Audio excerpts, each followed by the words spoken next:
Bonjour tout le monde. Vous avez salué les personnes autour de vous? Tout le monde a été bien salué.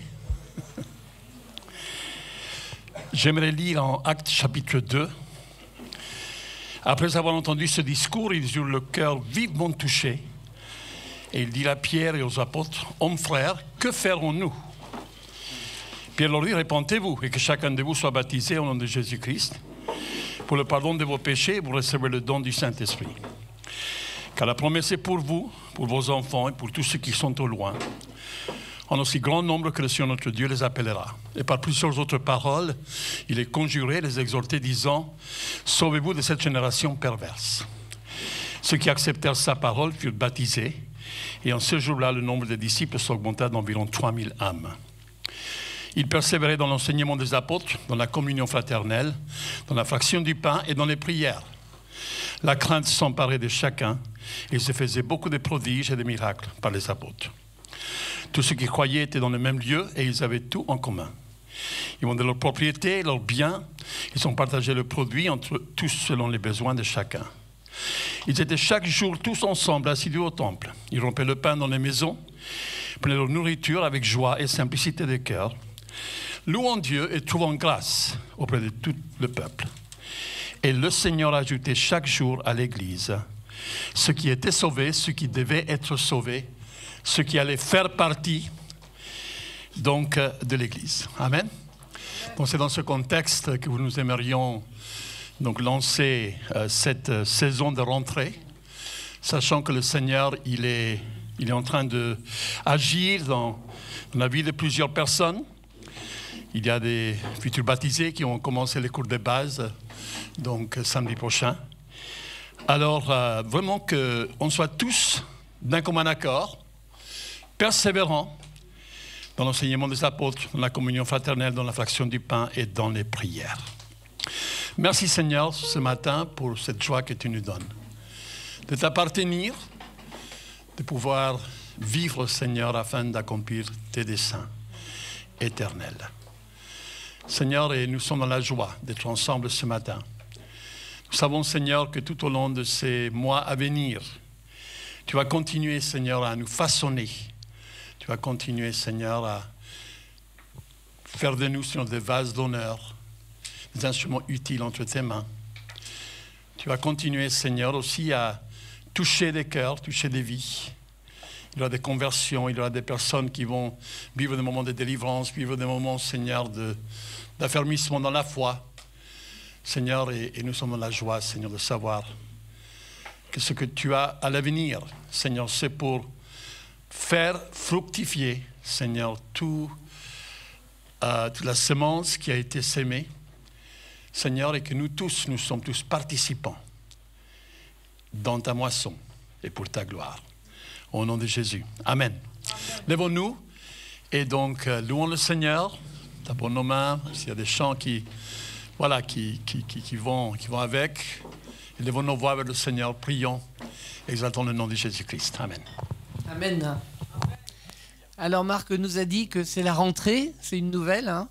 Et à la rentrée, qu'est-ce qui se passe? Tout devient nouveau. On va approfondir les choses qu'on avait vues l'année précédente. Quand on rentre dans une nouvelle classe, il y a un nouveau programme. Et avec le Seigneur, c'est pareil. Il y a toujours un nouveau programme, n'est-ce pas? Chaque jour est différent. Amen. Alors, il y a un petit truc que je voulais vous raconter. C'est ce matin, quand je suis arrivé, j'étais tout seul dans cette salle. Et pourtant, j'ai entendu un son qui disait « Philippe ». C'était quand même un peu étonnant. Et puis je me suis avancé. Et finalement, c'était ce micro-là qui m'appelait. Et il était triste, le micro. Parce qu'il me dit, pendant la louange, je ne sers à rien. C'est très rare qu'on vienne. Et c'est très rare qu'on porte un témoignage ou une prophétie ou quelque chose.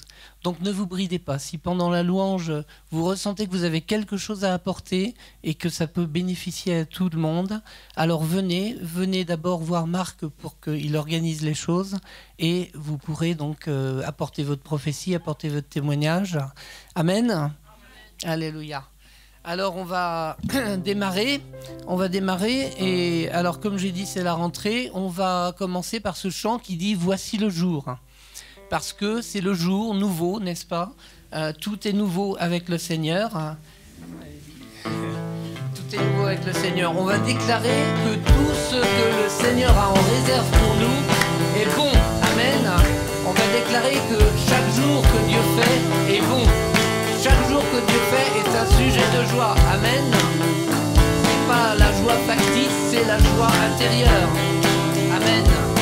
Alors, on va laisser nos soucis au loin, n'est-ce pas?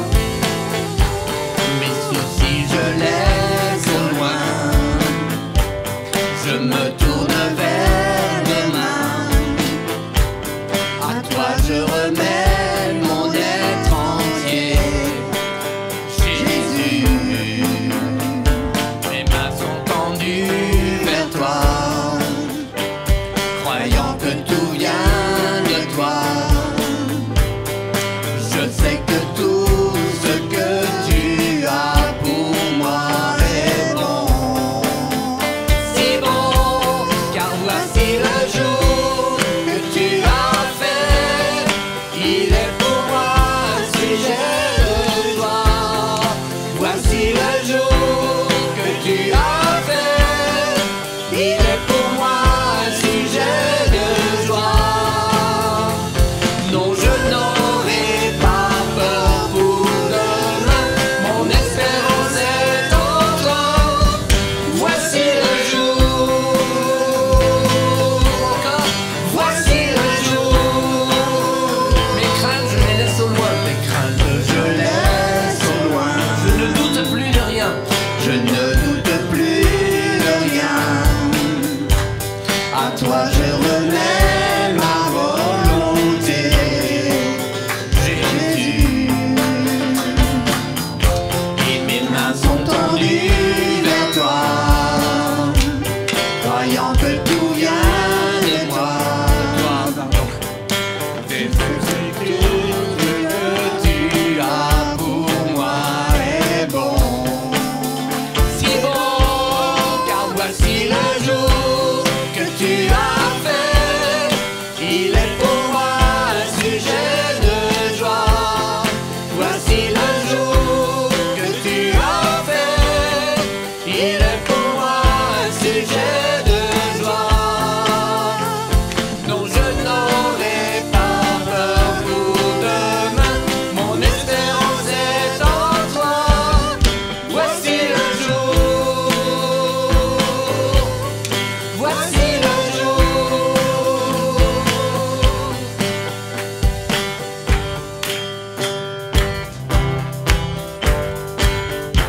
Pour toi, Seigneur, je vivrai fondé sur ta vérité.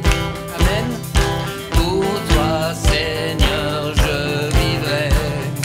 Pour toi, Seigneur, je vivrai fondé sur ta vérité.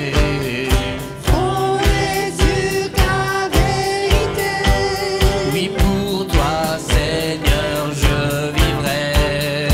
Pour toi, Seigneur, je vivrai fondé sur ta vérité. Fondé sur ta vérité. Encore une fois, pour toi, Seigneur, je vivrai. Pensez-y, on vivra pour le Seigneur. On est fondé sur la parole, on est fondé sur la vérité. Sur ta vérité. Fondé sur ta vérité. Et maintenant avec toutes vos forces. Pour toi, Seigneur, je vivrai. Pour toi, Seigneur, je vivrai. Fondé sur ta vérité.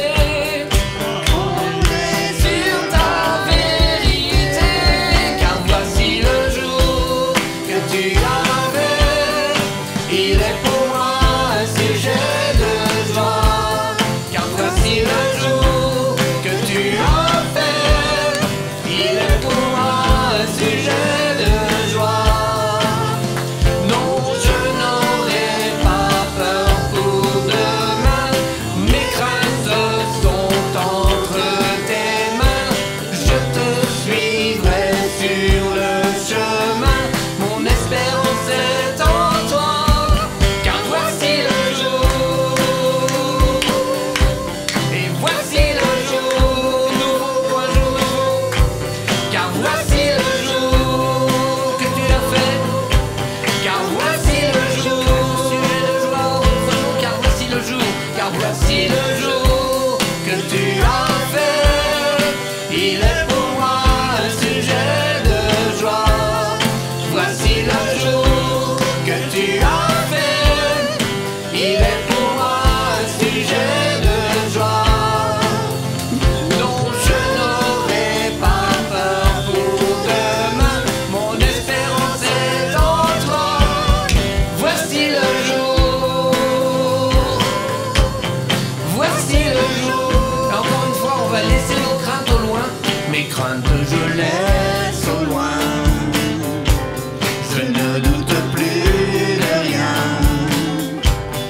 toi je remets ma volonté. Jésus, mes mains sont tendues vers toi, croyant que tout vient de toi. Je sais que tout ce que tu as pour moi est bon. Si bon, car voici le jour que tu as fait. Il est pour moi un sujet de joie. Oui, voici le jour que tu as fait. Il est pour moi un sujet de joie. Non, je n'aurai pas peur pour demain. Mon espérance est en toi. Voici le jour. Voici le jour. Voici le jour. Voici le jour. Alléluia. Dieu nous a choisis, amen. Dieu nous délivre de toute peur, amen, pour qu'on puisse marcher sans crainte, même au milieu de l'adversité.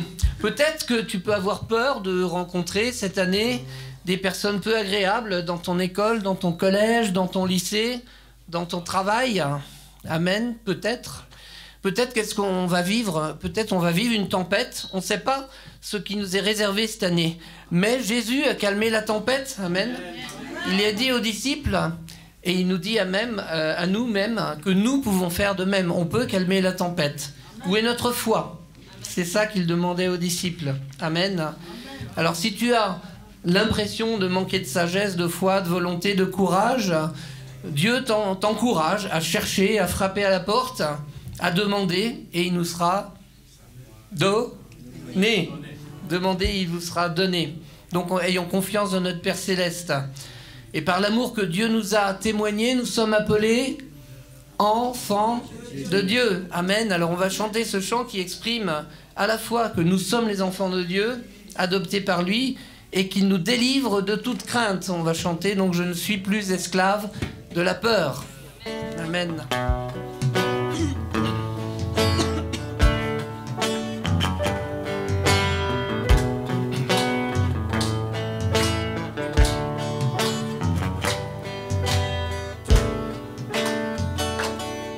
Tu m'as ébloui par tes mélodies, tu m'entoures d'un chant d'amour, chant de délivrance devant mes ennemis, toutes mes craintes s'enfuient.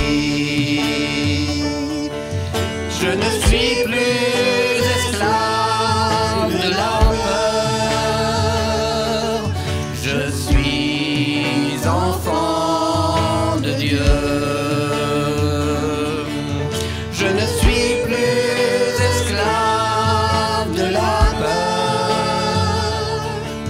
je suis enfant de Dieu. Je ne suis plus esclave.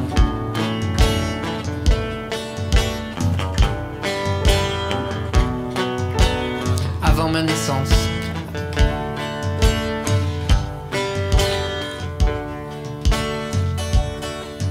Avant ma naissance, tu m'avais choisi, appelé par mon nom. Tu m'as adopté, je suis de ta famille. Ton sang coule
vivant, je suis enfant de Dieu. Amen.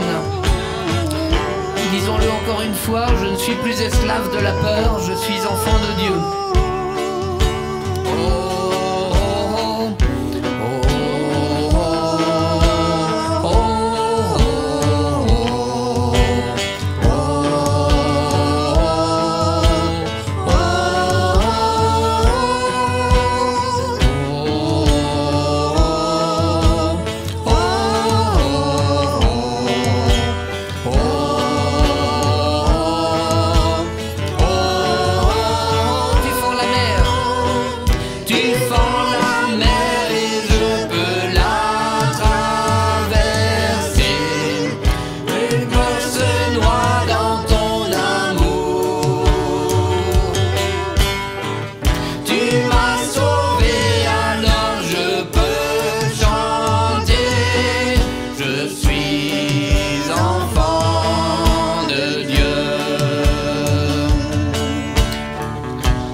Alléluia. Alléluia. Merci Seigneur. Seigneur, nous sommes tes enfants, Seigneur, sans aucune crainte. Nous faisons partie de ta famille. C'est toi qui nous le dis, Seigneur. Amen. Repasse en ton cœur ce que te dit le Seigneur. Amen. Élève ta voix. Amen. Auprès de ton Père qui t'aime.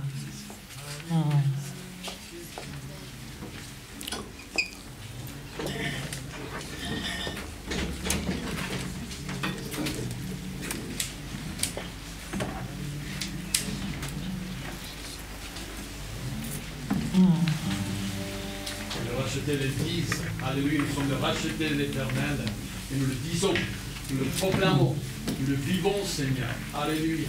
Oh, alléluia, soyez élevés, soyez. Merci notre Dieu pour ta victoire acquise à la croix, où tu as dit tout est accompli. Merci parce que ta grâce nous suffit. Aujourd'hui, nous sommes dans la joie de t'appartenir, d'être appelés tes enfants, les enfants de Dieu. Il n'y a rien de mieux que ça. Nous voulons t'acclamer, te louer, car tu es digne de recevoir ce matin nos louanges, nos prières, notre adoration. Et pour ta sainte gloire. Amen. Amen.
car tu es là.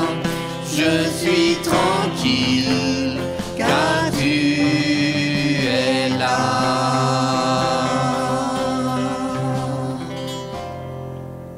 Alléluia.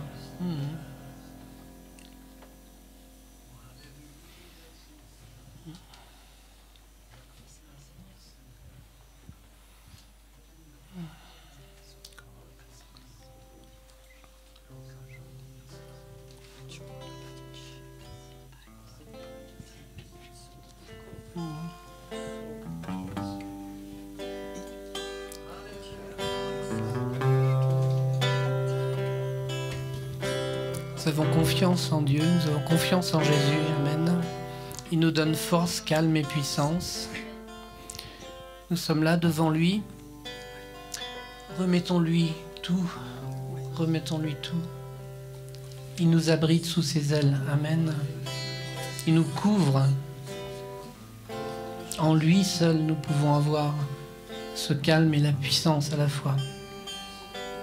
Nous sommes faibles, mais il est fort en nous. Amen. Alors demandons-lui que notre cœur soit aligné avec sa pensée, que notre cœur soit aligné avec sa volonté. Et pour ça, on va lui demander de changer notre cœur avec ce chant qui dit « Change mon cœur, Seigneur ». Laissons-nous vraiment entraîner dans la présence du Seigneur avec ce chant.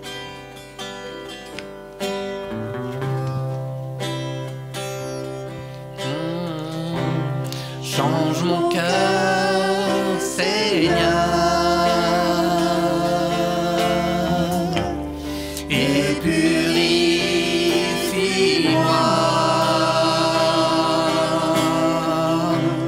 Change mon cœur, Seigneur, que je sois comme toi. Change mon cœur, Seigneur, et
pensées, Seigneur. Que ton esprit agisse à travers mes paroles, Seigneur. Que mon cœur soit rempli, Seigneur, de ton amour. Soit rempli, Seigneur, de ta bonté. Soit rempli, Seigneur, du fruit de l'esprit. Amen. Oh, alléluia.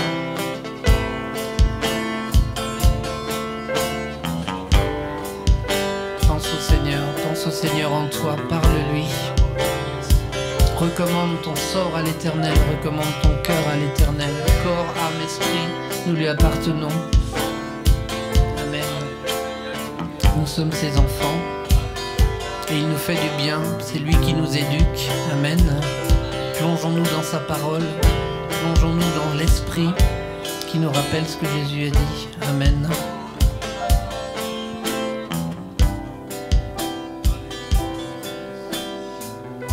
Change mon cœur, Seigneur, encore une fois. Change mon cœur, Seigneur, et purifie-moi.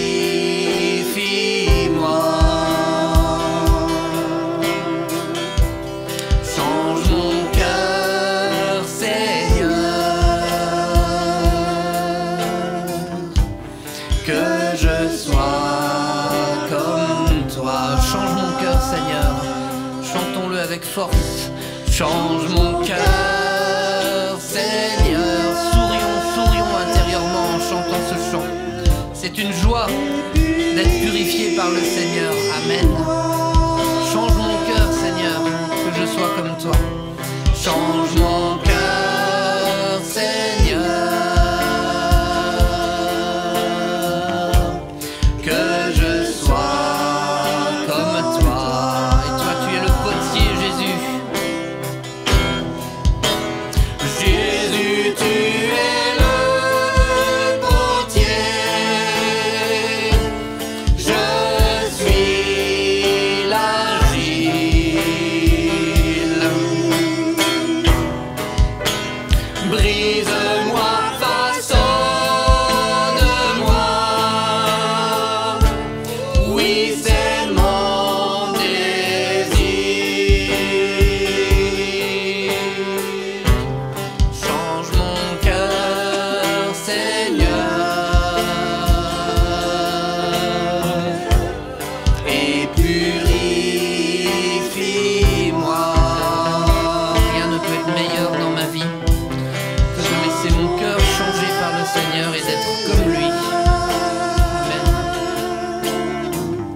Seigneur. Change mon cœur, Seigneur, et purifie-moi.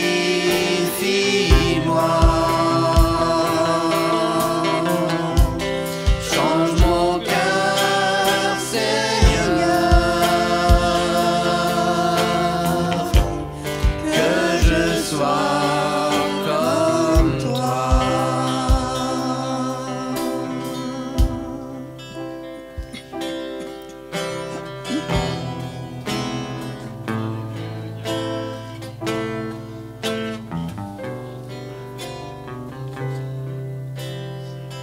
Soyons à l'écoute du Saint-Esprit dans nos vies. Le Seigneur est là et il va nous faire porter du fruit dans nos vies. Chaque jour est différent, nous l'avons dit, chaque jour va être différent, chaque jour va nous apporter quelque chose de nouveau.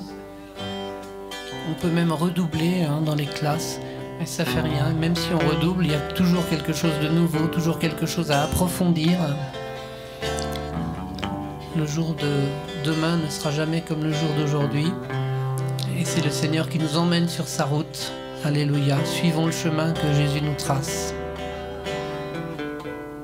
Amen.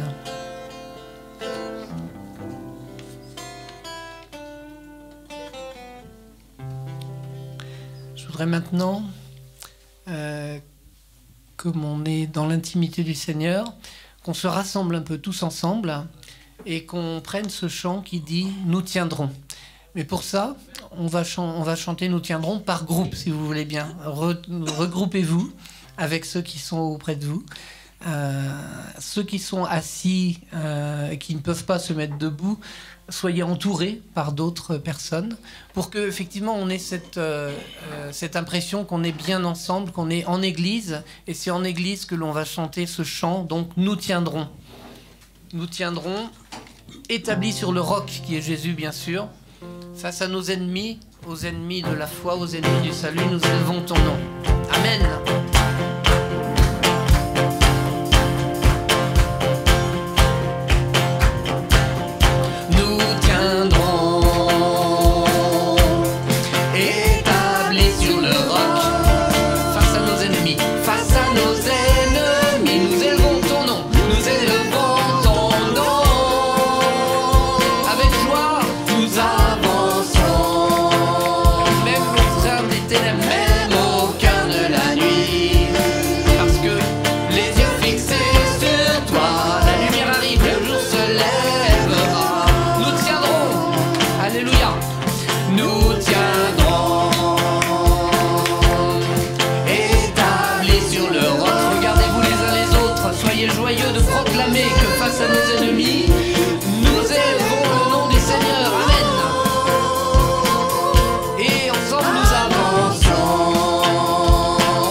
Pareil, il nous a tous choisis.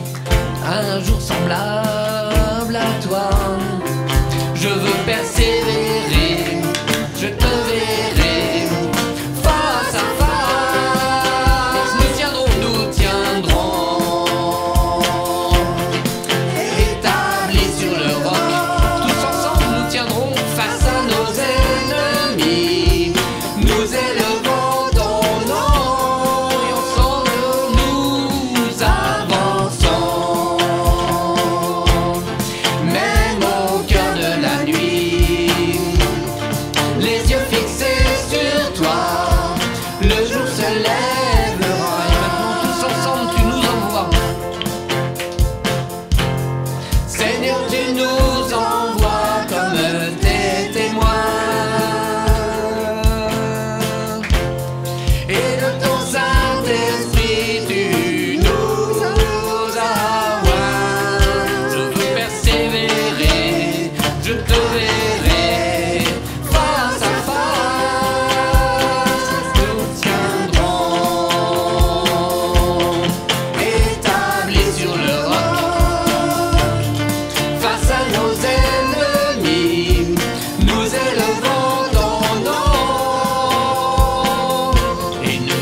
Seigneur, tu nous envoies comme tes témoins.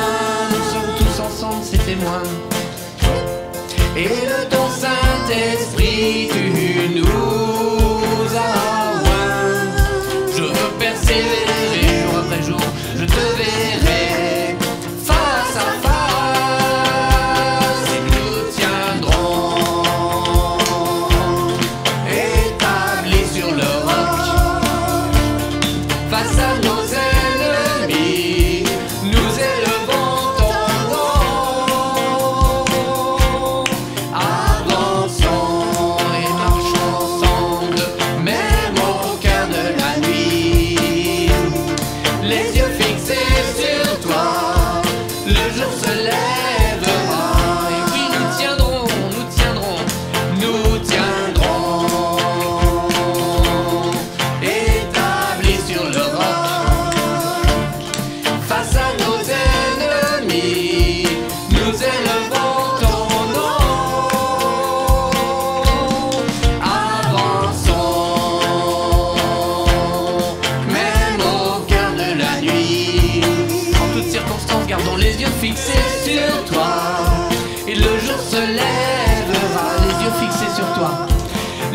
fixé sur toi, le jour se lèvera. Amen, amen, amen. Merci Jésus. Alléluia.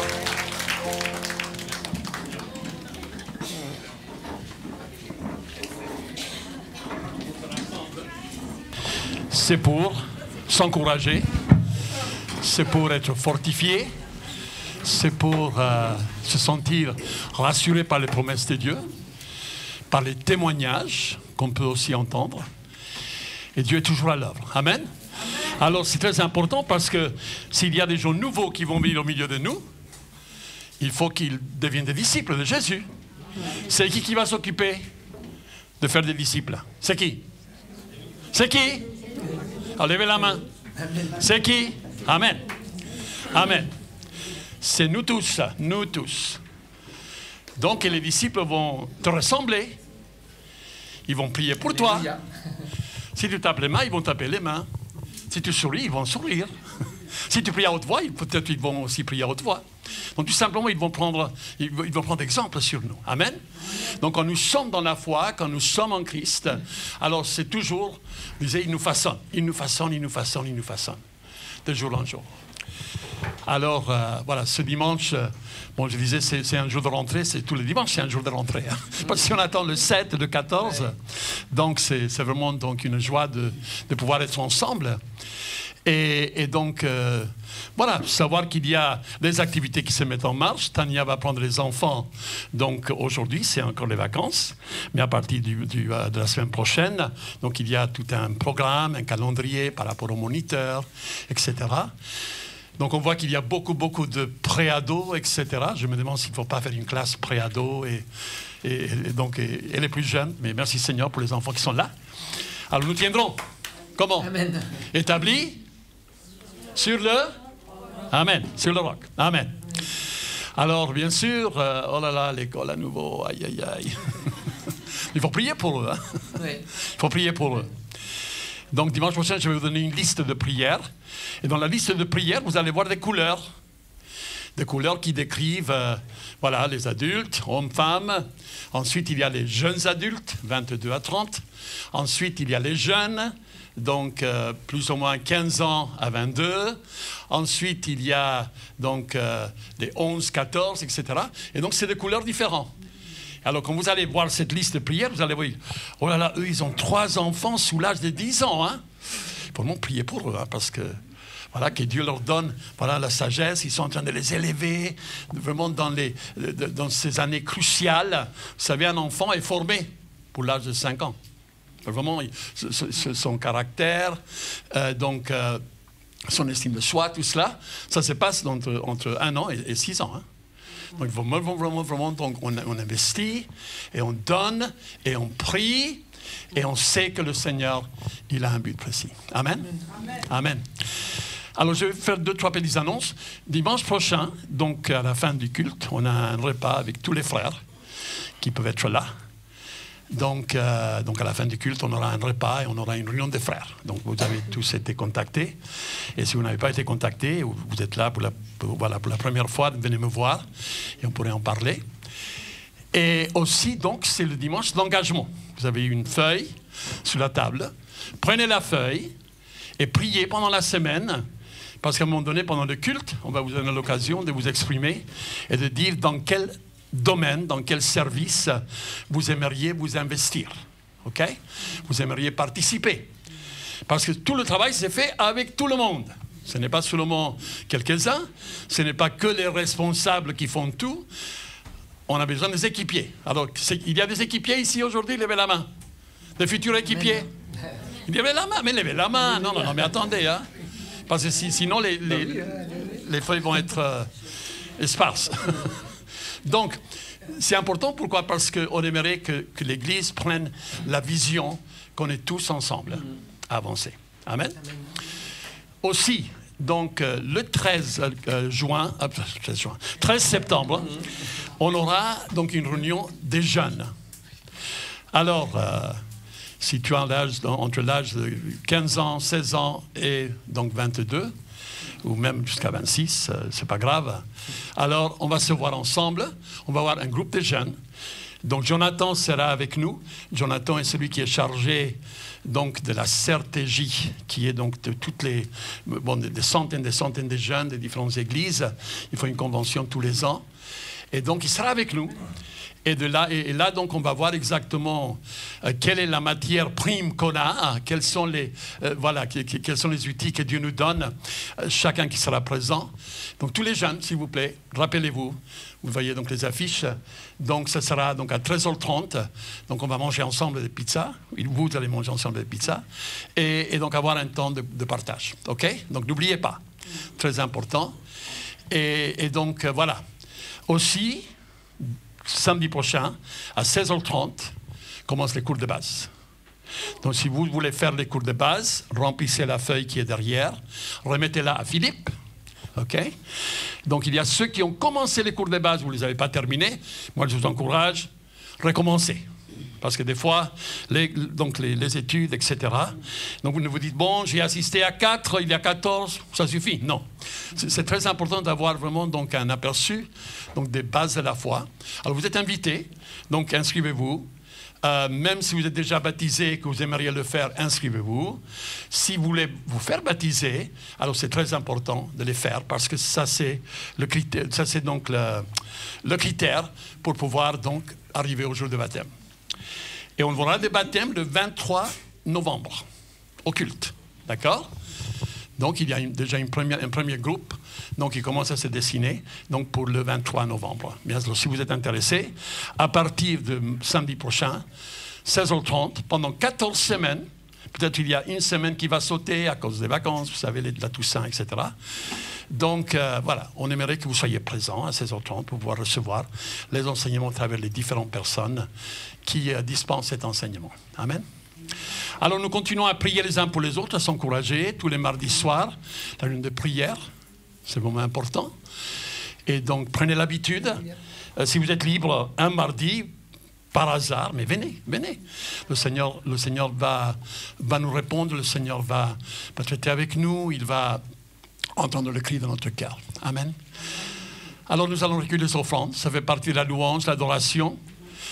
Et c'est notre manière de dire, Seigneur, en retour, reçois mon amour. Tout ce que j'ai entre les mains t'appartient. Je ne ferme jamais la main en disant, c'est à moi. Non, Seigneur, utilise. Comme tu veux, utilise. Et Seigneur, que ton nom soit glorifié, exalté. Amen. Alors, je ne sais pas si les paniers sont là. À l'intérieur? Pardon. D'accord. Donc, on va prier d'abord et ensuite, je vais demander à Nala de venir. Et Théo, tu veux venir aussi? Seigneur, merci Seigneur pour ce que tu as mis dans le cœur de chacun des donnés. Merci Seigneur aussi parce que nous construisons tous ensemble sur que ton nom soit élevé et glorifié. Au nom de Jésus. Et nous le faisons en chantant, en louant ton nom. Amen. Amen. Célébrons la victoire de Jésus.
devant, à côté de l'entrée de l'église.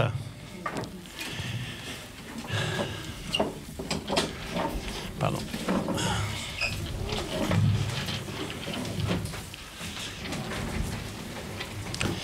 Amen.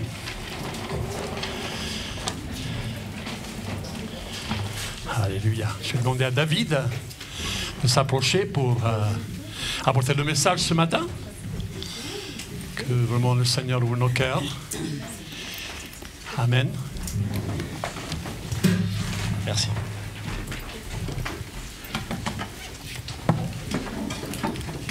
Bonjour à tous. On va parler d'un sujet assez particulier, en tout cas pour une rentrée. On va parler de la souffrance. Sacré domaine, hein? Ah, de toute façon, on est au fait qu'on est concerné par ces choses-là. Amen. Ok. On va commencer par prier. Seigneur, je te prie pour chacun ce matin, je te prie pour moi-même, je te prie pour chaque personne présente. Je te prie vraiment que nos cœurs soient ouverts et réceptifs à ta parole, Père, que vraiment tu puisses conduire chacun dans la réflexion de ce qui va être dit ce matin, que chacun puisse vraiment cheminer encore plus vers toi. Dans le nom puissant de Christ, Amen. Amen. Ok, juste je vérifie que ça fonctionne, et puis après, voilà. Encore une fois, ça fonctionne quand ça veut, mais ça veut pas. Bon, c'est possible. J'attends. Ah, la technique, c'est bon. Ok, c'est bon. Super.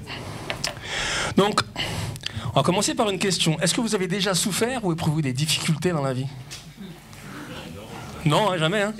Non, je crois ne pas pouvoir me tromper si je réponds naturellement oui. Hein. On a tous vécu des situations difficiles et des épreuves qui ont pu nous inquiéter, nous faire souffrir. La mauvaise nouvelle, c'est que c'est pas fini. Je suis désolé, hein. J'aurais voulu vous dire autre chose. Mais que ce sera probablement plus dur, plus injuste, plus long, plus pénible que ce qu'on peut imaginer. Souvent, on a pour habitude d'être... de se dire oui, j'ai la vie avec Dieu, c'est la joie, c'est le bonheur, c'est la joie incommensurable, tout va bien se passer, etc. Or, on sait que c'est pas le programme qui est prévu. Alors oui, il y a une manière de se réjouir dans ce qu'on traverse, dans les difficultés qu'on traverse, mais le programme, c'est pas forcément des réjouissances permanentes. Amen. La question, c'est comment traverser les souffrances et garder le cap tout au long de notre vie. Parce que c'est ça le programme, en réalité. C'est pas forcément ce qui nous arrive, c'est la manière souvent dont on y réagit qui est le plus important. Amen. Hop. Ce que je peux vous affirmer, c'est que si notre foi ne s'enracine pas dans une connaissance personnelle et intime de la personne de Jésus-Christ et de personne d'autre, ces épreuves risquent fort de nous éloigner de la foi. Souvent, tout se passe bien tant que ça se passe bien. On le voit quelquefois quand il y a des cultes de baptême, les gens sont dans la joie, dans les réjouissances, dans le contentement d'être de se proclamer enfant de Dieu, de se proclamer nouvellement dans la grande famille de Dieu. On voit que souvent ça redevient compliqué quand on passe à la vie normale et quand les premières difficultés commencent à venir et qu'on n'est pas assez enraciné dans la personne de Christ, dans qui il était, dans quel était réellement le message de son évangile. Là, on commence un peu à vaciller, on trouve les choses injustes, assez souvent trop dures. Et là, on commence à se mettre à douter et à rentrer sur un chemin qui nous éloigne petit à petit parce qu'on n'en prend pas conscience. Amen. Il nous est donc utile de savoir ce que la Bible dit des grands aspects de la souffrance. Et il y a un exemple particulier que j'ai choisi ce matin, naturellement, c'est celui de Paul. J'aurais pu prendre Job, mais j'ai pris Paul. On va voir pourquoi Paul. Ça va nous servir de fil conducteur ce matin, en tout cas un grand passage, celui de 2 Corinthiens, chapitre 12, versets 6 à 10. Alors, il déborde un peu du cadre. Si je voulais me glorifier, je ne serais pas insensé car je dirais la vérité. Mais je m'en abstiens, afin que personne n'ait à mon sujet une opinion supérieure à ce qu'il voit en moi ou à ce qu'il entend de moi. Et pour que je ne sois pas enflé d'orgueil, à cause de l'excellence de ces révélations, il m'a été mis une écharde dans la chair. Un ange de Satan pour me souffleter et m'empêcher de m'enorgueillir.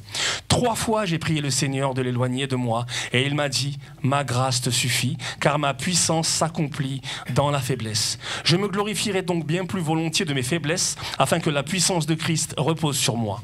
C'est pourquoi je me plais dans les faiblesses, dans les outrages, dans les calamités, dans les persécutions, dans les détresses, pour Christ, car quand je suis faible, c'est alors que je suis fort. Amen. Amen. Voilà le programme. On va devoir se réjouir bien plus volontiers dans les faiblesses, dans les outrages, dans les calamités et dans les persécutions. C'est ça le programme. Dans le contexte, parce que c'est important de remettre les choses dans leur contexte, l'église des Corinthiens, elle était en proie à des faux apôtres. Elle était en proie à des gens qui étaient on va dire des gens des apôtres du bonheur, des apôtres de l'excellence, des apôtres de tout ce qui pouvait faire plaisir à une assemblée. Amen. Ces apôtres en fait la séduisaient pour la détourner de l'évangile. Ces personnes mettaient en avant leur pédigré. Ces personnes mettaient en avant leurs dons, leurs capacités extraordinaires, des pseudo-révélations qu'elles auraient reçues pour détourner les Corinthiens de l'évangile que prêchait l'apôtre Paul. Il ne manquait pas une occasion de le dénigrer, là je parle de Paul, et de chercher à le rabaisser. Voilà. Mais Paul refuse catégoriquement de rentrer dans ce débat puéril de surenchère. Moi j'ai fait ça, moi j'ai fait telle étude, moi je viens de tel endroit, j'ai fait telle et telle chose, pour se comparer un petit peu. Il n'a rien à prouver aux autres, c'est ce qu'il dit. Si je voulais me glorifier, je ne serais pas un insensé, car je dirais la vérité. Mais il ne veut pas rentrer dans ce jeu de pédigré, ce jeu de comparaison et cette espèce de jeu de « moi je sais mieux faire que toi, moi j'ai fait plus de choses que toi ». Amen, ça déjà, c'est déjà une leçon. Pourtant, au début du chapitre, il dit qu'il a reçu une grâce exceptionnelle et incroyable. Le Seigneur lui a donné une vision du ciel, une vision du paradis qui a nourri en fait son évangile et la manière dont il l'a amené, son enseignement et naturellement son ministère. Si vous connaissez la conversion de Paul, elle est assez particulière. Si vous connaissez aussi un petit peu sa vie, elle est franchement extraordinaire. Et si vous connaissez un petit peu ce qu'il a pu faire de toutes ces choses-là, une grande partie du Nouveau Testament en réalité, on peut s'apercevoir qu'effectivement il y a beaucoup de choses dont on peut se nourrir dans la personne, dans son projet et dans la manière dont il a amené son projet. Amen. Ça lui a permis effectivement de développer son service auprès de l'Église. Hélas, le seul héritage de cette révélation semble être une souffrance assez sévère. Ce que je vous propose aujourd'hui, c'est de cheminer avec lui en nous posant quelques questions pour comprendre quelle est la place de cette épreuve, de cette souffrance dans sa vie et plus largement dans la nôtre, dans nos difficultés et quelquefois dans le fait qu'on peut être conduit par des drames familiaux ou autres à vivre une vie qui nous est recommandée comme étant la joie, une vie comme il nous est recommandé d'être dans le bonheur et dans le contentement, et quelquefois les épreuves de la vie peuvent naturellement nous en détourner. Le contexte dans lequel on vit peut naturellement nous en détourner. J'aime bien en ce moment, je ne sais pas si vous allumez la télé, mais il y a une pub que j'aime bien, c'est Ikea. Il y a tous les problèmes, mais les gens cuisinent. C'est excellent. Et en fait, moi, la manière dont ça m'a parlé, alors oui, je sais, je regarde un petit peu la télé, la manière dont ça m'a parlé, c'est que quelquefois, il faut savoir mettre ces choses-là de côté. Souvent, quand on met trop de choses qui ne sont pas à la gloire de Dieu devant nos yeux, c'est là qu'on commence à détourner notre attention et qu'on oublie d'être réellement focus. Amen. Alors, de quoi Paul souffre-t-il ? Le texte de Corinthiens 12 au chapitre 7 nous dit « Il m'a été mis une écharde dans ma chair, un ange de Satan pour me souffleter ». Ce verset-là, beaucoup l'ont commenté, beaucoup ont essayé de faire une exégèse dessus, de sortir, de savoir qu'est-ce qu'il y avait à comprendre, qu'est-ce qu'il y avait à dire. Alors, ce ne sera pas le sujet de ce matin, ce serait naturellement trop long. Simplement vous dire que l'écharde, c'est une métaphore, c'est une image. Il y a eu effectivement beaucoup d'hypothèses qui ont été formulées pour identifier cette écharde, la nature de cette souffrance. Beaucoup disaient que suite à son aveuglement, en prémisse de son ministère, ça touchait particulièrement ses yeux. D'autres disaient que ça touchait particulièrement une partie de son corps. Bref, personne ne le sait vraiment. Et c'est vraiment pas le sujet. Puisque en cherchant à ne pas identifier, en cherchant à identifier le mal dont souffrait Paul, je pense qu'on passe à côté de l'effet qu'il veut produire. On manque un peu l'intention. En effet, en restant vague, Paul permet à ses lecteurs de s'identifier à lui et de faire un parallèle avec leurs propres épreuves, avec leur propre vie. Souvent, même si on sait que c'est pas forcément une bonne chose, quand on entend parler d'une difficulté, pour l'intégrer, on essaie de voir si on a vécu la même chose. Et inconsciemment, quelquefois, même sans en avoir conscience, on se met dans les mêmes dispositions pour vivre les mêmes choses, afin de comprendre les mêmes choses. Mais le Seigneur est Dieu et il ne prend pas le même chemin pardon, avec chacun. Amen. Il va nous être appris des choses sur un chemin qu'un frère ou une sœur ne va pas apprendre ou qu'elle va apprendre bien plus loin, bien plus longtemps ou bien ailleurs en fait. En restant vague, effectivement, chacun peut s'identifier à ça.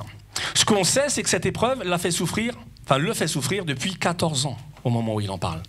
Donc c'est pas une petite épreuve, c'est moi j'ai mal au dos depuis une semaine, ça va. Ça va. 14 ans à souffrir de quelque chose qui vous bloque. Une épreuve, une souffrance qui dure 14 ans. C'est dur, c'est long, c'est usant. Vous savez, quelquefois, je ne connais pas complètement vos vies, et peut-être que c'est peut-être mieux comme ça, mais je sais que quelquefois, d'être avec quelque chose de lancinant pendant 14 ans, en tout cas pendant très longtemps, ça peut faire très mal. On peut quelquefois être découragé, on peut quelquefois être là sans être là. Vous savez, ce côté où on vient, mais pour en attendre quoi en réalité? Je vis une situation tellement dure en ce moment, je vis une situation tellement dure depuis tellement longtemps. Seigneur, j'ai tellement prié. Seigneur, je t'ai tellement demandé ton aide que je me demande encore pourquoi je suis là à te demander ton aide. Ça peut arriver. Alors naturellement, le Seigneur est Dieu, encore une fois, Dieu est Dieu. Il n'y a pas de question à se poser, il est l'Éternel. Mais on va voir ce matin comment arriver à cheminer avec ce sentiment tout en continuant à servir Dieu. Paul réunit l'impensable en une seule phrase. Il m'a été mis, sous-entendu par le Seigneur, une écharde, que Paul qualifiait comme étant un ange de Satan, pour le souffleter. Il réunit l'impensable. Satan est la cause immédiate de l'épreuve de Paul. C'est à cause de Satan qu'il souffre dans sa chair, mais Satan est utilisé par Dieu. Quel mystère. On va voir que quelquefois, et on le sait tous parce que ce n'est pas le premier message que vous entendez sur le sujet, il transforme le mauvais en bon. Il transforme ce qui nous arrive en bon. Tout dépend de la manière dont on va poser nos yeux dessus. Ou ça va nous déconcentrer, ou ça va nous arracher, ou ça va nous reconcentrer sur l'essentiel. Quand j'ai mal au dos, la première question que je me pose, c'est est-ce que je peux continuer à marcher? Est-ce que je peux quand même me lever? Et pas, je vais pas pouvoir aller travailler. L'important, c'est de réussir d'abord à se lever et ensuite à marcher. Et la conduite, elle est la même. Donc ça, c'est une conduite physique, mais elle est la même spirituellement. Est-ce que je peux continuer à me lever? Et est-ce que je peux continuer à marcher? Et pour ceux qui ne savent pas, effectivement, dans les lombalgies, effectivement, c'est l'exercice qui fait que les choses se débloquent. Et avec les épreuves, c'est un peu la même chose. C'est bien souvent le fait de continuer à se lever, le fait de continuer à marcher, qui débloque ce qu'il y a à comprendre dans cette épreuve. Amen. Effectivement, ça peut nous troubler d'entendre ces choses avec Satan, avec ce genre de choses, mais on verra que Satan, il a un trait de caractère dont on va parler un peu plus tard, qui le rapproche un petit peu de Paul. Cela nous dérange, mais c'est tout à fait normal. Ce que nous devons accepter, c'est qu'il y a un mystère, une tension que Paul nous présente ici. Dieu a des raisons qui nous échappent d'utiliser Satan pour accomplir un bien supérieur. Rappelez-vous Job. Rappelez-vous l'histoire de Job. Il ne méritait pas tout ce qui lui est arrivé. Mais il était l'instrument de Dieu pour montrer que, effectivement, est-ce qu'on prend les choses pour en jouir complètement ou est-ce qu'on comprend que c'est un acte d'amour envers Dieu quand Dieu met quelque chose dans nos vies? Quelle que soit la nature de ce que Dieu met dans nos vies, c'est là pour quelque chose. C'est là pour nous servir réellement. On ne peut pas prendre que le bon et pas le mauvais. C'est ce que je vous disais un peu en préambule. Il ne faut pas se tromper de programme. Il ne faut pas vouloir que le bien. Il faut comprendre aussi à quoi sert le mal dans nos vies. Il faut comprendre à quoi sert tout ce qui est dans nos vies. Parce qu'il va falloir empiler certainement, trier certainement. Il va falloir aussi faire certains choix. Et ça, c'est assez certain. Je le vis en ce moment. Mais c'est ça l'essentiel. Se lever et continuer à marcher. En prenant du recul, l'illustration ultime de ce mystère, c'est la croix. C'est bien Satan qui est entré dans le cœur de Judas pour qu'il trahisse Jésus et qu'il soit livré à la croix. Pourtant, la mort de Jésus fait partie du plan souverain de Dieu pour nous sauver. Donc on voit que l'un n'est pas incompatible avec l'autre en réalité. Ainsi, oui, Satan peut nous attaquer directement pour nous faire souffrir, on le voit avec Job, mais Dieu sait l'utiliser mystérieusement pour un bien beaucoup plus grand. Vous vous rappelez de ces versets un peu clés Nous savons du reste que toute chose concourt au bien de ceux qui aiment Dieu, de ceux qui sont appelés selon son dessein. Tout à l'heure, on va parler de parcours, mais ce n'est pas le moment encore. Il y a aussi Éphésiens. Encore une fois, c'est... Aussi, je vous demande de ne pas perdre courage à cause de mes tribulations pour vous. Elles sont votre gloire. C'est pas parce qu'on est dans les difficultés que ça doit poser problème. Souvent, je ne sais pas comment vous faites, mais pour encourager les gens, j'ai du mal à parler de mes difficultés. Je parle toujours de mes réussites. C'est assez normal hein, quand on dit oui, j'ai réussi à faire ci, j'ai réussi à faire ça. Mais on ne dit pas oui, mais pour réussir à faire ci et pour réussir à faire ça, j'ai dû échouer là, j'ai dû échouer là, j'ai dû échouer là et j'ai dû échouer là. Oui, je me suis levé. Oui, j'ai réussi une fois à toucher le sommet. Mais combien de fois je suis tombé, j'ai reculé et je me suis retrouvé en bas. Parce qu'effectivement, on vit dans un monde où ça commence même par le système scolaire où on n'admet pas l'échec. Quand vous devez vous diriger, on vous dit bah toi, t'es doué dans ça, va plutôt par là. Toi, t'es doué dans ça, va plutôt par là. L'idée, c'est de vous aider. Mais en réalité, l'idée, c'est surtout que vous n'entriez pas dans l'échec. Oui, vous pouvez être nul en maths, mais vouloir être mathématicien. C'est pas incompatible. Peut-être que ouais, vous êtes nul en maths en 5e, mais dès que vous aurez chopé le truc et qu'il y a quelque chose qui va vous faire décliquer, vous allez être excellent en maths. Et je vous le dis parce que c'est aussi une manière de vous partager. Moi, j'ai été nul en maths. Jusqu'au jour où j'ai compris que ma passion, c'était les plantes. Dès que j'ai compris à quoi servaient les maths et à quoi servait la chimie pour faire pousser les plantes et les engrais, etc., j'étais une frappe en maths. J'étais un tueur en chimie. Et pourtant, mes professeurs m'ont dit mais non. Toi, non. Toi, t'as des mains, vas-y, toi, tu vas aller dans le manuel, etc. Pourquoi ? Parce que les gens ne voulaient pas me confronter à l'échec. Et quelquefois, on ne veut pas se confronter à l'échec aussi. Quelquefois, on va vers ce qui nous est le plus facile, ce qui nous est le plus agréable dans nos vies. Il dit, ouais, bon, il y a bien ce chemin-là, mais non. Je suis plus doué pour ça. Oui, mais peut-être que tu es doué pour autre chose, mais que tu dois apprendre à faire cette chose-là. Peut-être que dans l'épreuve, et c'est même certain, il y a quelque chose qui va te faire aimer un autre domaine que celui-là. Amen. Cependant, Paul n'est pas un masochiste. Quand vous lisez ses évangiles et même son histoire, il n'y a pas ça me fait rien. Je suis dur au mal, c'est pas grave. Vous n'entendrez jamais dire Paul, c'est pas grave. Et des fois, c'est notre comportement aussi. Il nous arrive quelque chose, tu sais, mon frère, je suis dans les difficultés, mais c'est pas grave. Ça me fait rien. Frère, mon frère, ma sœur, si tu commences à avoir ces discours-là, tu es sur une pente savonneuse. Parce que si on n'a pas conscience du danger, on ne peut pas s'en protéger. Si on n'a pas conscience qu'il est quelquefois, question, dans une certaine mesure de notre salut, on ne peut pas demander de l'aide à Dieu. Et c'est là que se situe notre erreur principale. Amen. On n'est pas dans le no pain, no gain. Quelquefois, on veut mériter notre salut. On se dit, ouais, Jésus a souffert, je vais souffrir à mon tour pour gagner mon salut. C'est pas le plan. Encore une fois, ça peut en avoir, mais c'est pas le plan. C'est juste qu'il y a des choses à comprendre dans la difficulté. Non, au contraire, si vous vous rappelez du passage, Paul a plaidé pour que sa souffrance cesse. Il a supplié 3 fois. Il n'a pas demandé gentiment. Il a supplié 3 fois que cette épreuve cesse. 3 fois que cette souffrance disparaisse. Un autre aussi l'a fait 3 fois. Il a dit, donc là c'est Paul, 3 fois j'ai supplié le Seigneur. Et il a supplié, et c'est totalement légitime de prier pour que l'épreuve s'arrête. Attention, ne me faites pas dire ce que je n'ai pas dit. Dieu nous encourage simplement à le faire, mais ne pas prier, ainsi reviendrait à croire que Dieu n'est pas capable de nous délivrer. C'est pour ça qu'il faut prier quand on est dans la difficulté. Parce que ne pas le faire, ça viendrait dire, de toute façon, ça ne sert à rien que je prie parce que tu n'es pas capable de me délivrer. Donc, ce serait renoncer à l'essence même de Dieu. Premièrement, l'amour.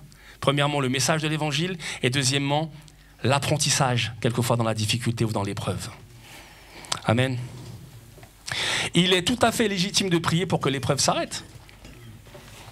Dieu répond bien souvent, oui. Tu as fait appel à moi, tu as compris qu'effectivement, ta vie dépend de moi, alors je te délivre, je te libère de ces choses-là. Mais quelquefois, parfois, souvent quand ça ne nous arrange pas forcément, Dieu nous répond, pas tout de suite. Attends encore un peu. Vous savez, quand vous êtes, si vous avez des enfants, ou en tout cas des nièces et des neveux, quand ils veulent quelque chose, et ils tournent autour de vous, je peux l'avoir, pas tout de suite. Attends. Pas, et ils viennent, ça vient. Pas tout de suite. Dès qu'ils comprennent qu'ils ne l'auront que quand ils commenceront à ne plus le demander, les choses vont mieux. Dieu répond toujours à nos prières, mais pas toujours de la manière dont nous le souhaiterions. Dieu met des réponses que quelquefois on met du temps à voir. On met du temps à comprendre et quelquefois même on met du temps à accepter. Parce que oui, Dieu répond. Mais quelquefois sa réponse, on n'en veut pas. Quelquefois sa solution, on n'en veut pas. Parce qu'on a décidé que ce n'était pas ce qu'il y avait de mieux pour nous. Parce qu'on a décidé qu'on se connaît mieux nous-mêmes, que Dieu ne nous connaît lui-même. Là vient l'erreur. Frères et sœurs, si le Seigneur ne retire pas les chardes, ce n'est pas parce qu'il ne nous écoute pas. S'il juge qu'il est avantageux pour nous de retirer les chardes, il le fera. S'il estime que non, il ne le fera pas. Et c'est ça aussi, accepter qui est Dieu. C'est quelquefois, et je le dis assez souvent pour que les choses rentrent, il faut savoir qui est le Créateur et qui est la créature. Qui obéit à qui? Qui est soumis à qui? Il faut reconnaître, frères et sœurs, et je me place aussi dedans, que quelquefois, certaines de nos prières ont l'écho des caprices. On fait des caprices spirituels. On veut plus de ça. On veut ça, mais autrement. On veut ça, mais pas comme ça. Ce ne sont, je pense, aux oreilles de Dieu que des caprices spirituels. Donc, on m'a dit souvent que la patience, c'est ce qui permet de passer de faire la jonction entre l'envie et le besoin. Il y a des choses dont on a envie, mais dont on n'a pas forcément besoin. Et il y a des choses dont on a besoin, mais dont on n'a pas forcément envie. Ce chiffre 3 révèle des mystères. J'ai supplié 3 fois, pas 4 fois, pas 5 fois, il a supplié 3 fois. Dans ce cas, ce n'est pas qu'il y a un moyen de discerner la volonté de Dieu et d'apprendre à l'accepter. Paul a cessé de prier parce qu'il a accepté la réponse du Seigneur.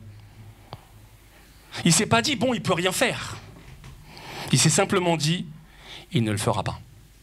Donc, il y a quelque chose à comprendre, il y a quelque chose à apprendre. Et en tout cas, qu'il le fasse ou qu'il ne le fasse pas, ça ne m'empêchera pas de me lever et ça ne m'empêchera pas de marcher. Amen. Parce que c'est à ça qu'il était appelé et c'est à ça que nous sommes appelés. Ce que nous devons chercher dans la prière, ce n'est pas simplement que Dieu nous exauce, mais c'est qu'il accomplisse sa volonté.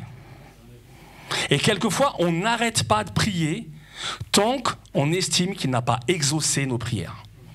Alors que ce qu'il y a à comprendre dans la prière, c'est d'accepter cette proximité pour comprendre et appliquer sa volonté. Car c'est la base. Nous avons confiance en lui et qu'il ne manquera pas de nous donner ce qui est le meilleur pour nous. Pas dans l'instant, mais sur la durée.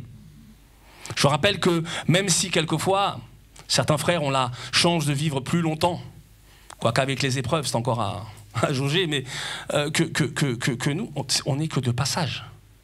Là c'est la phase pratique, mais ce qui se joue c'est l'éternité. Quelquefois on est tellement la tête dans le guidon qu'on a perdu l'objectif principal. Mais il s'agit de l'éternité. C'est pas de vivre simplement les 100 premières années, c'est surtout d'arriver à vivre le reste, dans la présence de Dieu. Parce que il y aura 2 éternités. Il faut en être conscient. Alors, pourquoi Paul souffre-t-il? Quelle est la cause de cette souffrance? On voit que Paul y répond lui-même. Il commence par dire au verset 7, « Et pour que je ne sois pas enflé d'orgueil, il m'a été mis une écharpe dans la chair, un ange de Satan pour me souffleter, afin que je ne sois pas enflé d'orgueil. » Déjà, rien que ça, croyez-moi, quand vous êtes dans une difficulté, vous avez du mal à faire le mariole. Quand vous êtes... voilà, la démarche s'en joue, la difficulté s'en joue. Quand vous vous levez, oui, c'est la grâce de Dieu. Quand vous arrivez à marcher, ouais, c'est la grâce de Dieu. C'est pas parce que je fais du sport, c'est pas parce que je suis quelqu'un de costaud, c'est pas parce que j'ai des bons gènes. Non, c'est la grâce de Dieu. On va le voir après.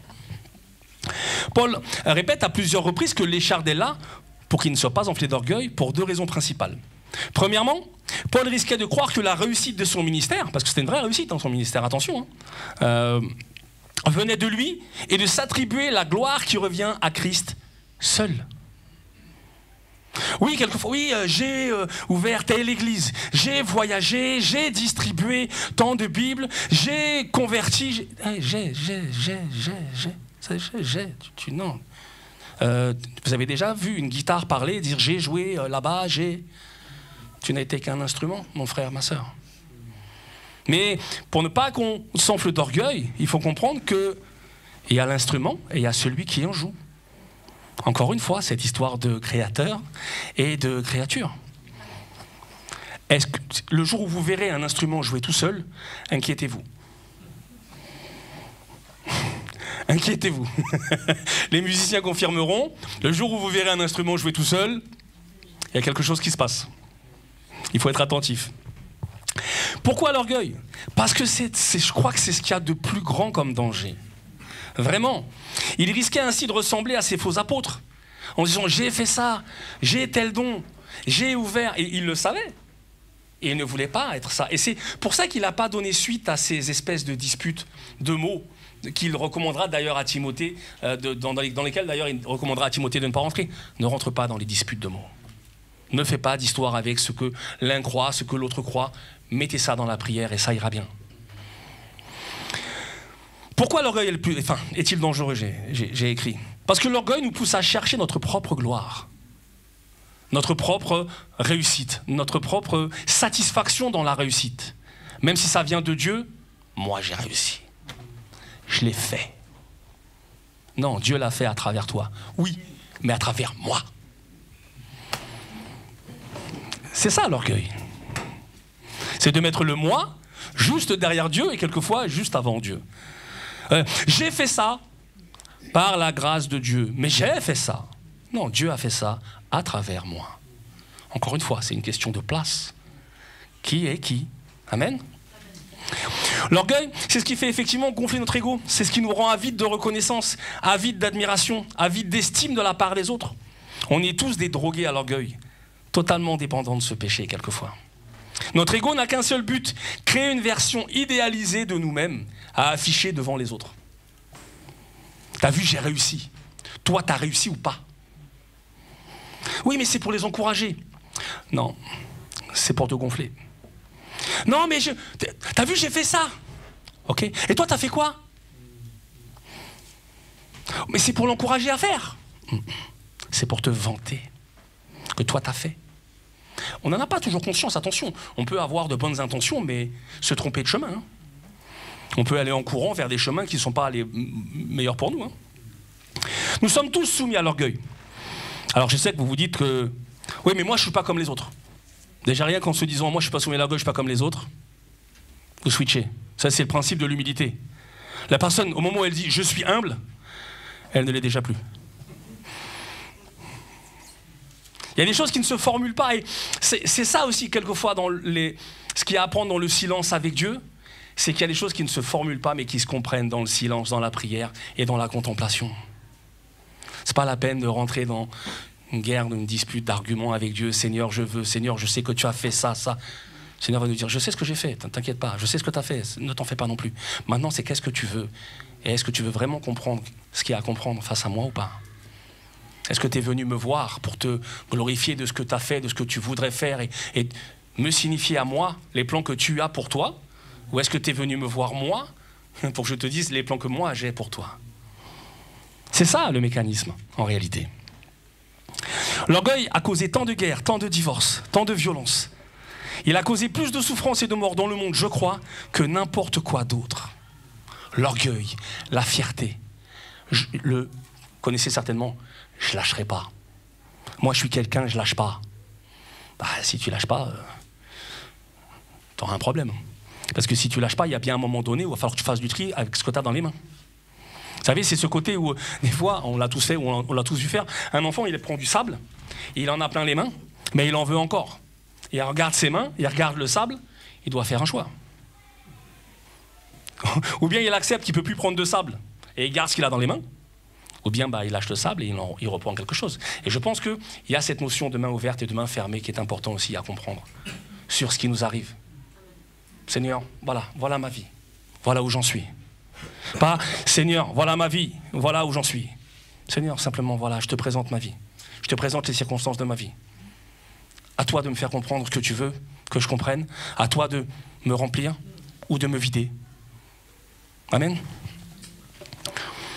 L'orgueil est la raison pour laquelle Satan a été chassé du ciel. Il n'acceptait pas d'être comme les autres. Il n'acceptait pas d'avoir ce statut. Il voulait plus. Et quelquefois, c'est subtil. Vous savez, le nombre de fois où les gens vous disent « Ouais, mais il faut toujours en vouloir plus. Il faut aller au bout de ce qu'on doit être nous-mêmes. » Vous savez, ce mécanisme un peu d'autosatisfaction, de dire « Ouais, mais voilà, la meilleure version de nous-mêmes, il faut faire ci. » La meilleure version de nous-mêmes, elle est en Christ. Et la meilleure version de nous-mêmes, elle prend du temps. Il y a effectivement quelquefois des grossesses où les nourrissons naissent prématurés, mais grosso modo, ça prend 9 mois. On n'éternue pas. On est d'accord. Ça ne se passe pas. Des fois, il faut comprendre qu'il y a ce que l'on demande à Dieu, il y a la gestation de ce que l'on demande à Dieu, et il y a la manière dont les situations, quelquefois, accouchent, et ce n'est pas immédiat. C'est vraiment pas immédiat. Vouloir vivre pour le Seigneur, ça ne nous protège absolument pas de ce danger, de l'orgueil. Bien au contraire. Et c'est pour ça que Paul était dans cette situation. Paul lui-même devait lutter contre l'orgueil. Plus nous désirons vivre pour le Seigneur, plus nous sommes exposés à un orgueil subtil, un orgueil très spirituel, l'illusion de notre grandeur face aux difficultés de la vie. C'est-à-dire c'est, oui mais moi j'ai Dieu avec moi. C'est pas une raison pour faire n'importe quoi. Ambassadeur de Christ, c'est ambassadeur, oui, mais de Christ. On est d'accord. Et quelquefois, on est plus focalisé sur le titre d'ambassadeur que sur le titre de Christ. On est plus focalisé sur les titres de responsable ou je vais dire, oui, responsable, mais dans l'Église, pour Christ. Voilà, c'est. Si tu veux, plie les genoux, lève les yeux. Lève pas les yeux en levant. Enfin, vous voyez, le mécanisme, il est celui-ci. Il faut savoir se repositionner. Pourquoi Paul souffre-t-il, effectivement ? Pour être gardé de l'orgueil, mais pas seulement. Deuxièmement, Paul bénéficie d'une écharpe pour qu'il comprenne encore plus la grâce. Ce n'est pas le succès qui va faire progresser le ministère de Paul, ou le crédibiliser auprès de l'Église, mais c'est une plus grande dépendance à la grâce qu'il prêche aux autres. C'est ça qui fait grandir. C'est la manière dont on comprend la grâce. Jésus le lui révèle avec une belle promesse, le verset 9 de Corinthiens 12. Il m'a dit, ma grâce te suffit, car ma puissance s'accomplit dans la faiblesse. Oui, quelqu'un qui est en pleine possession de ses moyens, quand il fait quelque chose, ça peut lui être attribué. Et nous-mêmes, on se l'attribue. Par contre, quand on n'a pas la force de se lever le matin, et qu'on y arrive quand même, ça, c'est à imputer à l'aide de Dieu. Ça, c'est la grâce de Dieu, d'avoir trouvé la force dans notre corps, d'avoir trouvé la volonté subtile de vouloir se lever. Ça vient de Dieu, ça ne vient pas de nous-mêmes. Parce que si ça dépend de nous-mêmes, on le sait tous. On aurait éteint le téléphone, on aurait remonté la couette. 2 heures plus tard, on aurait envoyé un petit SMS pour dire « je ne serai pas là aujourd'hui ». Amen. Ma grâce te suffit. Alors, nos grandes réussites sont plus dangereuses que nos grands échecs. Jésus utilise l'écharpe comme un instrument. Paul est en danger d'orgueil, alors Jésus l'affaiblit, le blesse, mais il le renforce. Il transforme la force charnelle, celle du péché, en force spirituelle, celle de l'humilité. Quand on veut se croire charnel, oui, je l'ai fait, je suis fort. Ça, c'est la force charnelle. Quand on est en capacité de dire, j'avais rien pour réussir. Vraiment, la situation était désespérée. Mais Dieu a permis. Ça ne vient pas de moi. J'étais juste l'instrument, j'étais au bon endroit, au bon moment, parce que j'avais compris certaines choses. Alors voilà, Dieu m'a utilisé, moi, mais il aurait pu utiliser parfaitement quelqu'un d'autre. Ça, c'est la force spirituelle, celle de l'humilité, celle où on comprend la grâce. Amen. Voilà ce que produit cette grâce. L'écharpe détruit la force de Paul pour que la puissance de Christ agisse en lui. C'est ça qu'il y a à comprendre. L'épreuve fait partie de la formation spirituelle, je le répétais tout à l'heure. Elle fait partie de notre discipulat dans l'école de Dieu. Le cours sur la souffrance est un cours obligatoire. Vous savez, souvent, après le bac, peut choisir un peu. On peut prendre les unités qu'on veut, on peut choisir une seule matière et en faire vraiment développer cette matière, jusqu'à en faire un métier et être voilà, remarquable dans cette matière-là. Mais parmi le programme, la souffrance, c'est pas un cours qu'on peut sécher. C'est pas un cours avec lequel on peut arriver en retard. Non, non, non, non, non, non, non. C'est un cours effectivement obligatoire. Et si l'épreuve était un professeur, ce serait celui qui fait jamais grève. Contrairement à certaines situations en France. Ce serait celui qu'on ne voudrait pas avoir. Le pas sympathique. Celui qui est toujours sur vous. Celui qui va remarquer la moindre chose. Celui qui va jamais avoir un sourire pour vous. Ce serait ça, ce professeur d'épreuve. Celui dont le cours est obligatoire, surtout, pour arriver à passer dans la classe supérieure. C'est ça, le professeur épreuve. C'est celui qui nous permet, même si c'est dur, même si c'est obligatoire, de passer dans la classe supérieure, d'arriver à autre chose. Amen. Parce que c'est celui qui ne fait que des interrogations surprises, ce prof, cette épreuve. C'est celui qui ne laisse aucune place à la théorie, qui a tout basé dans la pratique. C'est celui qui vous donne l'épreuve, c'est celui qui vous donne le test et qui après vous l'explique. Il vous fait le cours. D'abord l'examen, après le cours. Quelle épreuve fait ça? Quel professeur fait ça? Le professeur épreuve. Le professeur épreuve, il y a d'abord l'examen et ensuite le cours. Et quelquefois, vous comprenez pourquoi vous avez échoué à l'examen. Parce que vous avez mal révisé vos cours. Grâce à Dieu, on a à disposition, sous forme de 66 livres, le cours. Préparons-nous donc à l'examen. Amen. Souvent, on pense que Dieu devrait enlever les écharpes ou l'épreuve pour notre bien, se dire « Seigneur, ça fait mal. Peut-être que si j'allais bien, je serais plus apte à rentrer dans l'épreuve. » Mais la plupart du temps, Dieu les ajoute pour nous apprendre à mourir à nous-mêmes et à nous en remettre à lui. Il y a des choses, même si c'est triste à dire, qui ne s'apprennent, qui ne se forment en nous, qui ne se développent qu'à travers l'épreuve. Amen. La patience. Si vous connaissez mon papa, si vous ne le connaissez pas, c'est pas grave, enfin je le dis. Il m'a toujours dit, et encore maintenant quand je lui partage certaines choses, la patience, ça commence quand on a marre. Avant, c'est de la sagesse. Et plus ça va, plus j'en ai marre tard, mais il y a toujours un moment où j'en ai marre. Et il me dit, ok, t'as été sage jusqu'à là, maintenant commence vraiment l'épreuve de patience. Là t'en as marre, là c'est maintenant. C'est le niveau supérieur, c'est l'examen de la classe supérieure. T'en as marre, hein? Ok, attends encore un peu. Comment Jésus fortifie-t-il Paul par la souffrance? C'est la question, la troisième question. Je vous ai dit qu'on se poserait quelques questions, ça c'en est une autre. On pourrait prendre les épreuves comme des épreuves, enfin comme des espèces de vitamines spirituelles.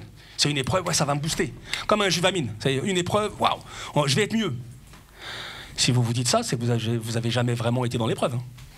Parce que moi, quand je vois une épreuve arriver, je me dis pas, ouais.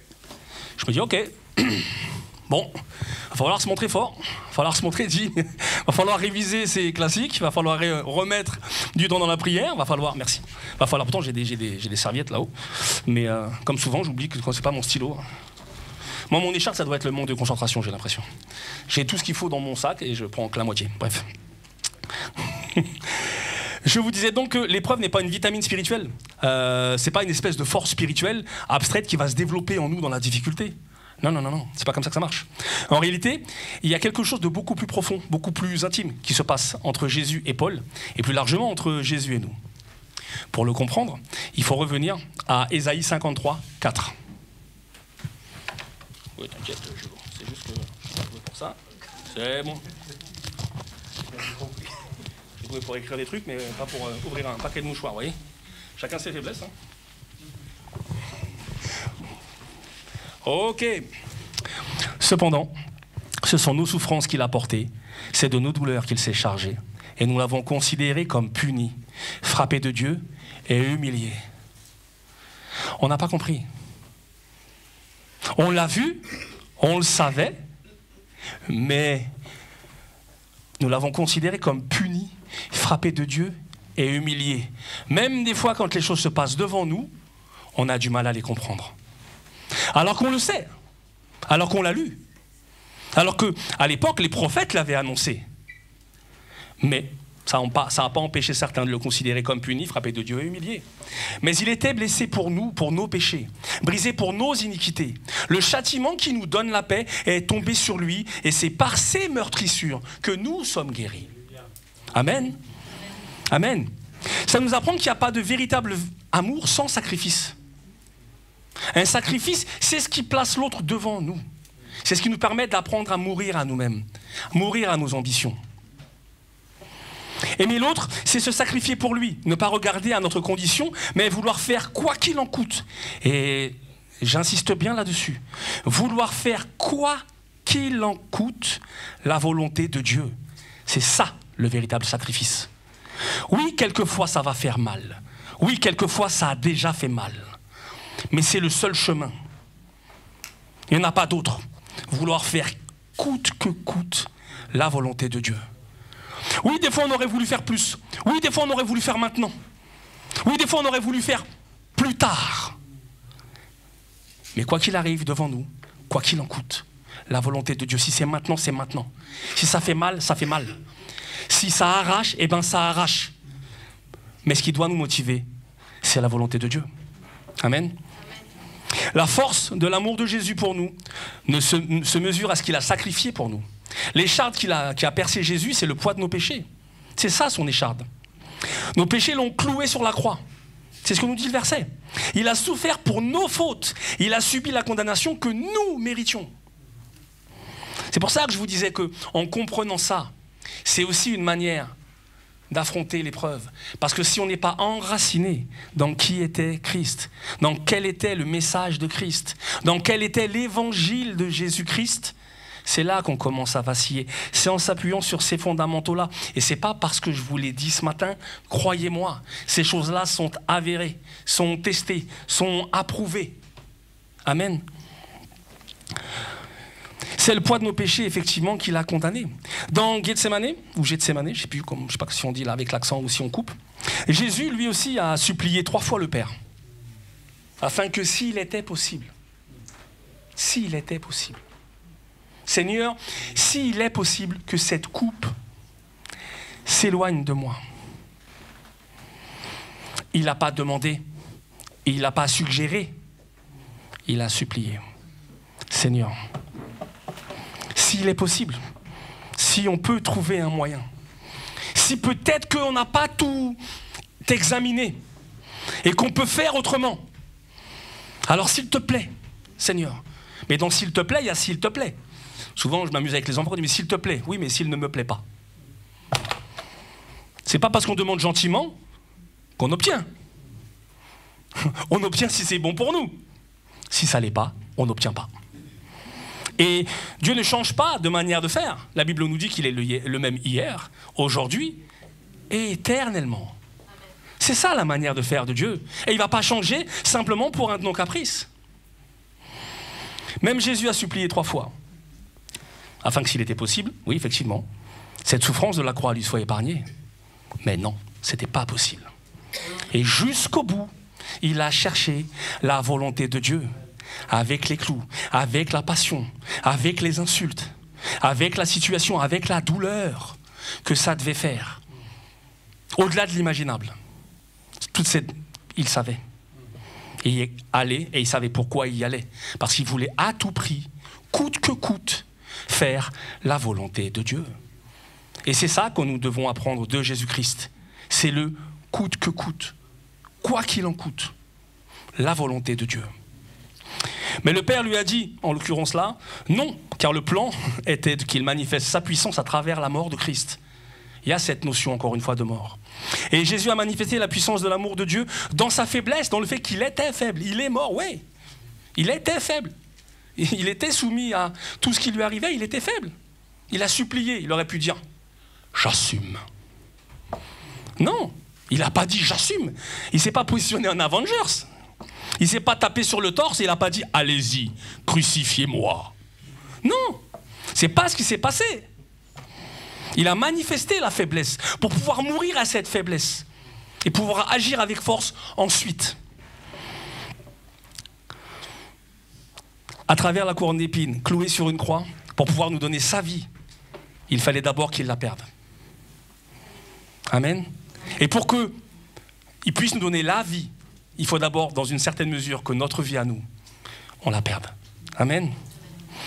À son tour, Paul a supplié 3 fois pour que Jésus lui enlève cette fameuse écharpe, mais Jésus a dit non, car son plan était qu'il manifeste à son tour sa puissance dans la faiblesse de Paul.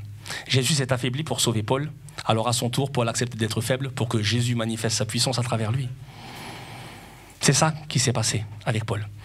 Paul, comme nous tous, veut qu'il n'y ait aucun doute que tout ce qu'il fait, tout ce qu'il produit, tout ce qu'il endure, tous les bons fruits de son ministère, il les accomplit par la grâce de Jésus-Christ, qui agit en lui pour la grâce de Jésus, lui seul, pas pour la grâce de Paul. Pour la grâce de Jésus, lui seul. Et je pense que c'est ça, Paul se réjouit d'être faible, parce que c'est pour lui, comme pour nous, le moyen d'être dépendant de Jésus-Christ. En se montrant faible, on n'a pas le choix. Seigneur, j'ai pas le choix. Et si ça ne tiendra pas. Si c'est moi qui le fais, ça ne tiendra pas. Il me faut ton aide, il me faut la substance. C'est ce qui donne vie à quelque chose. Il est la vie. Autant quand on veut que quelque chose vive, autant lui soumettre. C'est lui qui donne la vie. Amen. Alors quelle implication pour vous ou pour nous? En tout cas, moi j'ai marqué pour vous parce que c'est pour moi. Pas de croissance sans souffrance et pas de souffrance sans croissance. C'est ça. Pas de croissance sans souffrance, je l'ai marqué, et pas de croissance sans souffrance. On ne peut pas avancer sans avoir compris certaines choses dans la douleur. Vous voulez faire du sport? Amusez-vous sans entraînement, allez courir le marathon. Vous allez voir la souffrance et la croissance. Là, c'est l'épreuve pratique. Jésus sait mieux que nous ce qui est bon pour nous. Et il ne manquera jamais de nous donner. J'ai eu du mal avec les mots ce matin. Il ne manquera jamais de nous le donner, car sa grâce est parfaite, en réalité. Alors si Jésus nous laisse l'écharde, faisons-lui confiance. Elle est souvent un moyen pour qu'il se révèle dans nos vies. Elle participe à nous transformer à l'image de Christ. L'épreuve est bien souvent le moment où se manifeste la puissance de Christ en nous. Et quel réconfort dans nos épreuves. Parce qu'on sait qu'on ne peut pas être dépendant sans ne pas être proche. Quand on est dépendant de quelqu'un, on est forcément proche de lui. Et c'est ce que Christ veut, c'est ce que Dieu veut. Qu'on soit tellement dépendant de lui qu'on ne peut pas faire autrement que d'être proche de lui. Ça fonctionne comme ça. Jésus se tient au plus près de nous et c'est justement là qu'il manifeste cette fameuse grâce. Amen. Prions. Seigneur Jésus, je te prie pour ce qui a été dit ce matin, je te prie pour le chemin que ces mots ont pu prendre ou pas dans le cœur de mes frères et de mes sœurs, que tu puisses aider chacun, que tu puisses raccompagner chacun dans son foyer ou dans les moments qu'il aura à vivre dans le reste de sa journée, que tu puisses manifester encore une fois de l'amour, de la grâce et de la dépendance dans nos vies, dans le nom puissant de Christ. Amen.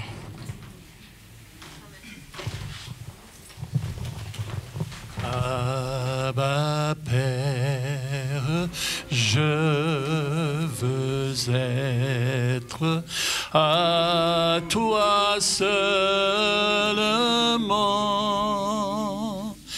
et ta volonté soumettre à toi constamment. Que mon cœur soit transformé, près de toi je veux rester. Abba Père, je veux être à toi seulement.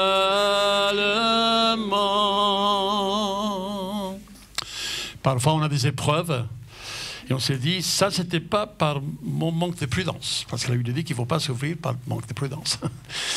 Et donc, on s'est dit, mais Seigneur, pourquoi tu le permets? Et on conclut, mais apparemment, tu pensais que j'avais besoin d'une bonne fessée, tout simplement. Tu me façonnais. Mais l'image d'un enfant qui court vers son père, vers sa mère, en disant, j'ai fauté, j'ai désobéi, je suis prêt à apprendre, etc. Ça doit être notre image, de courir vers lui. Amen. Courons vers lui. Alléluia. Amen, Jésus. Alors, je vois qu'il y a le frère d'Allemagne qui est là encore. Vous repartez demain? Aujourd'hui. Donc il a été avec nous dimanche dernier, donc avec sa famille. Et donc, ils nous ont trouvés. Et donc, bienvenue. Que Dieu vous bénisse. Alors, j'aimerais vous dire qu'il y a un couple. Donc, vous allez voir parfois ensemble, parfois pas ensemble. Donc, Pierre et Khadija, vous voulez vous lever, s'il vous plaît? Voilà. Donc, ils viennent de l'église de ACVN, au Havre. Et alors, ils vont s'installer à Paris, mais pour le moment, lui, il a son travail ici, elle a son travail toujours au Havre. Donc, ils vont tous les 15 jours, il aura, voilà. Mais bon, donc voilà, pour que vous puissiez donc savoir que Pierre sera plus là, et donc c'est Khadija qui vient, mais c'est vraiment une joie de vous avoir. Et donc, souvent pendant l'été, vous savez, il y a de nouveaux arrivés, il y a Beldine qui est arrivé aussi, qui est arrivé aussi pendant l'été. Et donc voilà, continuons à nous encourager les uns les autres, continuons à nous connaître. Donc il y a la réunion des femmes, il y a les repas des femmes. Maintenant, on va essayer de remettre en place donc, une réunion de frères. Donc c'est pour ça qu'on va se voir donc, dimanche prochain. Et le 14, on fera un repas ensemble, donc une agape de rentrée, dans lequel on va s'asseoir autour des tables, etc. Ce ne sera pas une collation, mais on va avoir un buffet, et on va pouvoir s'asseoir et passer du temps à partager, à donc commencer à connaître Jonathan et Sarah qui seront là avec leurs enfants. Et donc voilà, c'est notre but de continuer à vivre une communion authentique en Christ. Amen. Oui, Pierre. Ce matin, nous sommes venus avec la fille. Ah oui, c'est vrai.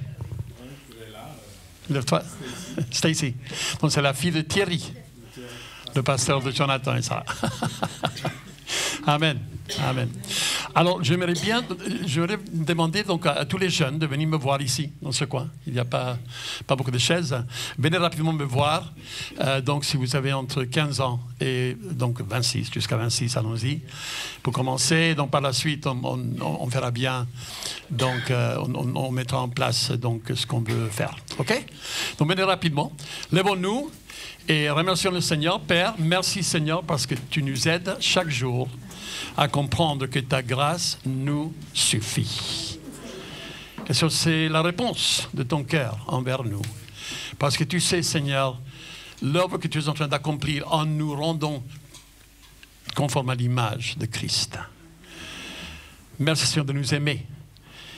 Et merci, Seigneur, parce que tu sais exactement ce dont nous avons besoin pour vivre pour toi, Seigneur, vivre par la foi, être fidèle et te servir. Au nom de Jésus-Christ. Amen. On se voit mardi soir pour la prière. Amen.